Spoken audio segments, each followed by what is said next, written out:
If you love movies and movie discussions, you've come to the right place. Who am I, you ask? I am the Wiz, and I'm here today to review the 1944 noir film Double Indemnity, starring Fred MacMurray, Barbara Stanwyck, Edward G. Robinson, and Byron Barr, directed by Billy Wilder. This week's theme is Criterion Collection films, and mainly because Barnes & Noble has a 50% off sale going on right now when it comes to the Criterion Collection. And I thought right now probably a good idea to discuss films I think that if you are interested in the Criterion Collection that maybe you should check out. I'm going to first talk about a box set that I really like, and it is the BBS America Lost and Found collection. I already reviewed 5 Easy Pieces this year, and I thought it was fantastic. And there are other movies that are on there as well that I am very interested in, or I have already seen as well. Definitely check that out if you are interested in that one. The other box set I would also get is the Essential Fellini. I've already seen a few of Federico Fellini's films. Of course, 8.5 is one of my favorites. I watched last year La Dolce Vita. Very good director that I really want to see more of. So when I saw that was on sale, I was like, okay, I'm taking that as well. So those are the box sets. On Friday, I'll discuss movies that are singles that I think you should also check out and pick up for 50% off at Barnes & Noble. Now let's get into the plot of Double Indemnity. The film is about Walter Neff, played by Fred MacMurray, who is an insurance salesman for a company in Los Angeles. During one of his house calls, he meets Phyllis Dietrichson, played by Barbara Stanwyck. He falls for her, and she ropes him into a scheme to murder her husband and to claim the insurance. Meanwhile, when that gets claimed, his friend and insurance claim adjuster, Barton Keyes, played by Edward G. Robinson, smells something funny about the entire claim and decides to investigate to see if it's legit. Double Indemnity is considered a classic noir film, and it's easy to see why. It has a very cynical acid-tongue dialogue structure that is in a very tightly constructed script. This film is about an hour and 40 minutes, which I think is expertly timed in this movie. I think the dialogue is very smart. It's smart in those ways where it's spoken in kind of a sarcastic code that I really like in these types of films. And it's not coded to the point where if you're not aware of how they spoke at that time that you'll be confused. You'll get it while you're watching it. So I think that the dialogue is one of the big highlights. Another thing that I really like is 1940s LA looks great with the cinematography in this movie. I think the cinematography is really good in this movie. The way that it's shot, even indoors and outdoors, they really highlight the structures and the buildings in this movie. Just the way that LA looks in this film is gorgeous to look at in this black and white film. And the way that they shoot some of the scenes as well with the shadows and everything in it is also really well done. But this movie is more well known for being Barbara Stanwyck's coming out movie. It's one of her best performances, and it's easy to see why. She plays a really good conniving femme fatale in this movie.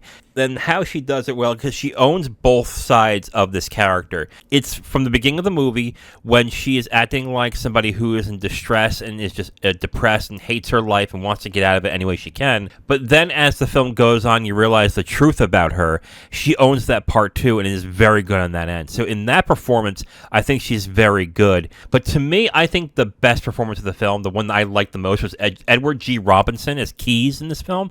I thought he was hilarious, but also he really steals the show as the movie is going on.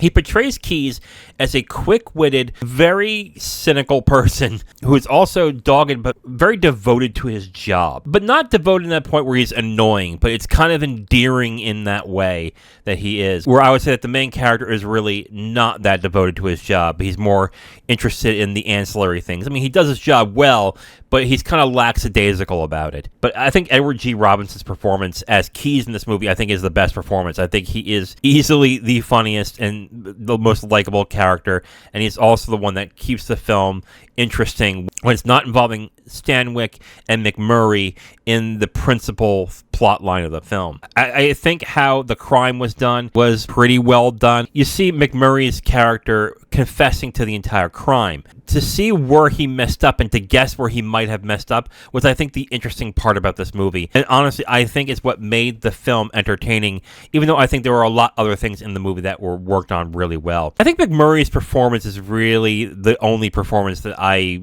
am kind of mixed on. He's fine. But when you have someone like Stanwyck and Edward G. Robinson, and they're batting 1,000 in this movie, it is kind of weird to watch him and just kind of be like, he's okay. So But it's not a bad performance, but I thought that he was fine in it, I would say. And here are the footnotes for Double Indemnity, and there's really one footnote, and that's, who knew insurance would be this exciting? I honestly doubt that Jake from State Farm or the Gecko from Geico are having these exciting of lives. I think they're very different. But when I first read what the film was about, I was like, insurance claims? Really? This is what this is about? I guess I was kind of wrong on this. But then again, I don't know much about insurance other than when I have a car, I need it, and when I need health insurance, I need that too. So, yeah, I mean, maybe more films like this would be interesting, but then again, I don't think it would work out with these days. So, there you go. Overall, I will absolutely recommend Double Indemnity. I think it's a great film. I think that the performances by Edward G. Robinson and Barbara Stanwyck are great. I think Robinson is the best, but I understand why Stanwyck's performance is probably the one that everyone talks about. She plays both sides of this character really well, and to realize who she is as the movie moves forward is also a very interesting conceit that they have in this. I like the way that the film is shot. I love the dialogue in this movie. I thought it was really good. I guess I'm just a little mixed on Fred MacMurray in this movie. I think he's fine, but he just doesn't hold his weight to the other two actors that were in this movie. But I guess in this movie, he's basically a straight man, so I guess that's not really that big of a deal. So overall, I recommend Double Indemnity. If you are in Barnes & Noble and you're getting stuff from the 50% off sale, I would strongly recommend this. This is a good movie, so check this out if you haven't seen it. Otherwise, you can stream it for like $4 to rent. Now, if you want my full review on this movie, you can go to my website at IamTheWiz.com. You'll have my full written review right on the site, along with a link to the video that has this review that you've just listened to. All right, so Thursday, me and Zero are going to be reviewing Picnic at Hanging Rock, directed by Peter Weir. And on Saturday, I'll be reviewing Farewell, My Concubine, directed by Chen Kage. And then the following week on Tuesday, we're watching all Hitchcock movies. And I am watching a movie that is also on the Criterion Collection, but I have also been interested in seeing this, and this is The Lady Vanishes.